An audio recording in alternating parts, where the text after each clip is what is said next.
Sejarah telah mencatat bahwa Allah Subhanahu wa Ta'ala telah menghukum semua yang terlibat dalam pembunuhan Al-Husain di tanah Karbala, Irak. Cucu kesayangan Nabi Muhammad SAW terbunuh bersama sebagian besar pemuda Ahlul Bait. Ketika itu, cucu kesayangan Nabi SAW yaitu Al-Husain berusia sekitar 58 tahun. Pada pagi hari, tanggal 10 Muharram tahun 61 Hijriah, setelah melaksanakan sholat subuh, beliau bergegas keluar dari tenda dan menaiki kuda kesayangannya. Di atas kuda itulah Al-Husain menatap pasukan yang tengah mengepungnya. Mengetahui keadaannya yang hendak dibunuh, Al-Husain kemudian berbicara dengan sekelompok pasukan itu dengan suara yang begitu indah dan menyentuh hati, yang pada intinya beliau meminta kepada para pasukan tersebut untuk menghentikan niat mereka yang ingin membunuh dirinya.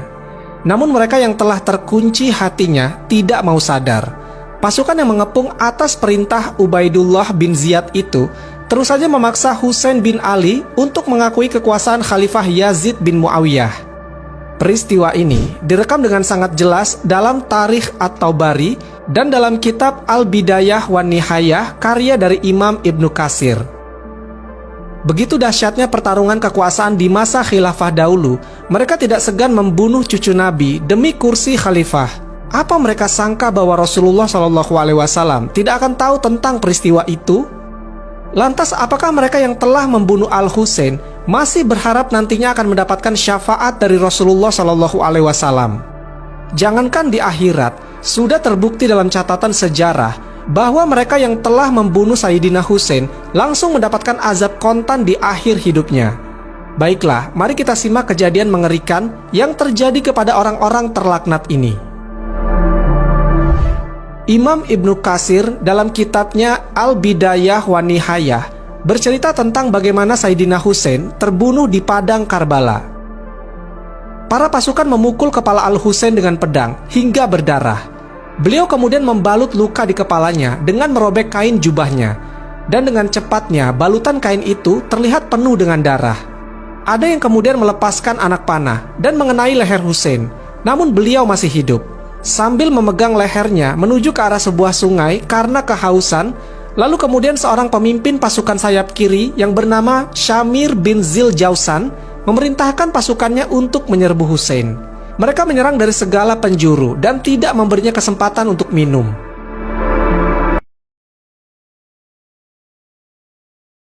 Imam Ibnu Katsir juga menulis bahwa yang membunuh Husain dengan tombak adalah Sinan bin Anas. Dia memenggal leher Al-Husain dan menyerahkan kepalanya kepada Khawali bin Yazid.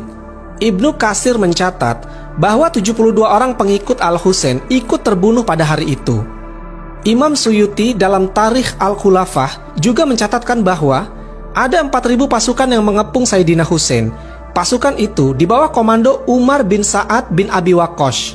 Ada banyak riwayat yang mengisahkan hukuman Allah Subhanahu wa Ta'ala terhadap para pembunuh Al-Husain, dan sebagian besarnya merupakan kisah yang sahih. Ibnu Katsir dalam Al-Bidayah wan Nihayah mengatakan bahwa sebagian besar riwayat tentang petaka yang menimpa para pembunuh Al-Husain adalah sahih. Sedikit sekali dari mereka yang berhasil selamat dari petaka dunia. Tidak seorang pun dari mereka yang mati tanpa menderita sakit sebelumnya, dan kebanyakan mereka menderita penyakit gila. Para pembunuh Al-Husain dan Ahlul Baitnya juga menjadi buronan yang terus dikejar oleh pasukan Al-Mukhtar bin Abu Ubaid As-Saqafi, yaitu seorang yang ingin menuntut balas atas kematian Al-Husain dan Ahlul Baitnya karena tragedi Karbala. Pada akhirnya, pasukan ini berhasil menggelandang mereka satu persatu ke hadapan Al-Mukhtar. Al-Mukhtar lantas memerintahkan untuk membunuh mereka dengan cara yang berbeda-beda, sesuai dengan kekejian mereka terhadap cucu Nabi yaitu Al-Husain. Di antara orang yang terlibat dalam pembantaian Sayyidina Husain adalah Syamir bin Zul Jausan. Ia pemimpin tim sayap kiri pasukan yang melakukan serangan kepada Al-Husain. Diketahui sebelumnya bahwa Syamir ini dulunya adalah sahabat dari Khalifah Ali bin Abi Thalib. Namun pada masa kekuasaan dinasti Umayyah, ia malah balik ke haluan membenci keluarga Khalifah Ali. Akhir hidup dari si Syamir ini sangatlah tragis. Dalam kitab Al-A'lam karya Syekh Khairuddin Az-Zirkali disebutkan bahwa ia dibunuh dalam sebuah penyergapan yang dilakukan oleh pasukan Al-Mukhtar. Ketika itu, Syamir menghadapi pasukan tersebut tanpa sempat mengenakan baju atau menyentuh pedangnya. Syamir memang sempat melukai mereka, namun Abu Umaroh kemudian berhasil membunuhnya. Jasadnya lalu dilempar untuk makanan anjing. Tokoh kedua yang terlibat dalam pembantaian Sayyidina Husain adalah Khawli bin Yazid al-Asbahi. Diketahui dulunya setelah kepala Al-Husain dipenggal, ia lalu menyembunyikan kepala cucu Nabi itu di kompor rumahnya. Kelakuan biadab ini kemudian mengantarkan dia ke dalam tragedi tragis. Dalam kitab Asadul Ghobah, karya Ibnu Hasim disebutkan, Khawli bin Yazid mati setelah dibunuh oleh pasukan Al-Mukhtar Saqafi. Jasadnya lalu dibakar di depan rumahnya sendiri. Pasukan Al-Mukhtar menghukumnya demikian karena dialah yang membawa kepala Al-Husain.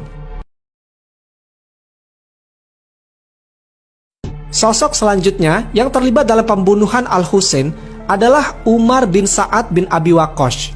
Padahal sebenarnya ia adalah anaknya sahabat Nabi yang bernama Sa'ad bin Abi Waqqas. Beliau adalah salah satu sahabat Nabi yang dijamin oleh Rasulullah SAW menjadi ahli surga. Namun sayangnya, anaknya yang bernama Umar malah terlibat di dalam pembantaian cucu Nabi SAW. Ia adalah komandan pasukan yang membunuh Al-Husain. Akhir hidup dari Umar ini juga sangat malang. Ia mati dipenggal oleh Abu Ammar Kaisan atas perintah dari Mukhtar Saqafi. Kepalanya lalu diberikan kepada Muhammad bin Hanafiyah. Tokoh selanjutnya yang ikut terlibat adalah Sinan bin Anas. Setelah kekhalifahan Yazid bin Muawiyah wafat, Sinan pun merasa ketakutan. Ia kemudian bersembunyi, sebab banyak orang yang tahu bahwasanya dia juga terlibat dalam pembunuhan Sayyidina Husain. Dikabarkan juga bahwa Sinan bin Anas mati setelah dibunuh oleh pasukan Al-Mukhtar. Ada juga yang mengatakan bahwa Sinan bin Anas mati ketika masa kepemerintahan Gubernur Hajjaj di Kufah. Tokoh selanjutnya yang terlibat dalam tragedi di Karbala adalah Ubaidillah bin Ziyad. Ia kala itu menjadi gubernur di Kufah. Dia jugalah yang telah mengirim 4.000 pasukan untuk mengepung Sayyidina Husain. Karena itu, nasib akhir dari hidup Ubaidillah ini juga sangat tragis. Ia juga dipenggal oleh pasukan Al-Mukhtar hingga putus kepalanya. Dalam riwayat lain dikisahkan bahwa jenazah kepalanya ketika itu pernah dimasuki oleh ular. Ular itu tinggal di kepala Ubaidillah hingga beberapa saat lalu keluar. Kemudian sosok yang terlibat dalam tragedi Karbala selanjutnya adalah Hurmala bin Khalil al-Ash'adi. Dia dikabarkan yang telah membunuh putra Sayyidina Husain yang masih berumur 6 bulan, yaitu Ali Asgar, saat terjadinya pertempuran di Karbala. Sayyidina Husain sempat meminta air untuk putranya yang sedang kehausan. Namun biadabnya, Hurmala ini malah melesatkan anak panah ke leher bayi tersebut. Di akhir hidupnya, Hurmala bin Kahil ini juga mengalami kisah yang tragis. Ia mati setelah dieksekusi oleh pasukan Al-Mukhtar. Adapun Hakim bin Tufail atau orang yang memanah Al-Husain juga dibunuh oleh pasukan Al-Mukhtar. Menurut catatan Ibnu Khaldun, Al-Mukhtar terus memburu para pembunuh Al-Husain.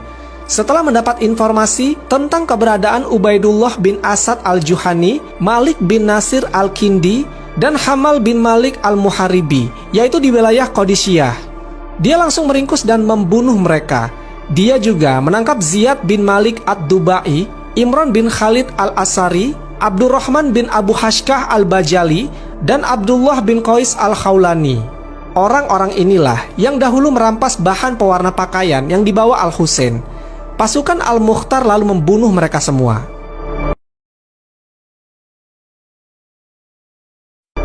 Dalam Tarikh Dimaski, karya Ibnu Asakir disebutkan bahwa ayahnya bercerita, "Dahulu kami para budak biasanya menjajakan tekstil di perkampungan Karbala.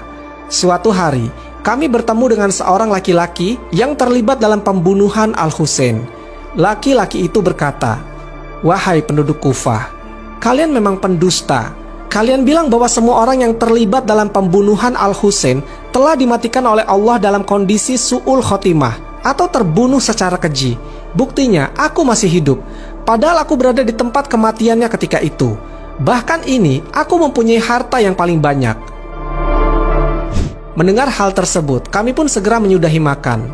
Ketika itu, lentera masih menyala.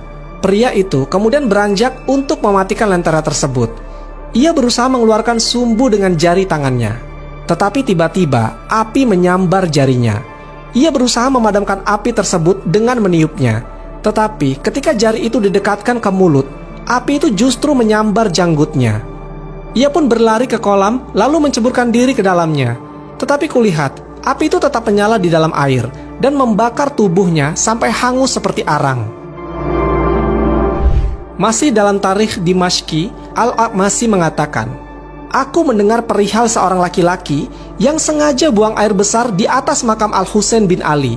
Maka Allah Subhanahu wa Ta'ala menimpahkan penyakit gila, lepra, sopak, dan berbagai penyakit serta musibah kepada keluarganya."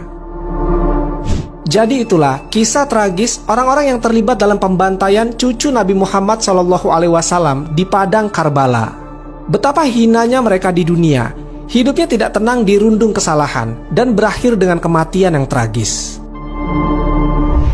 Wallahu a'lam bishawab.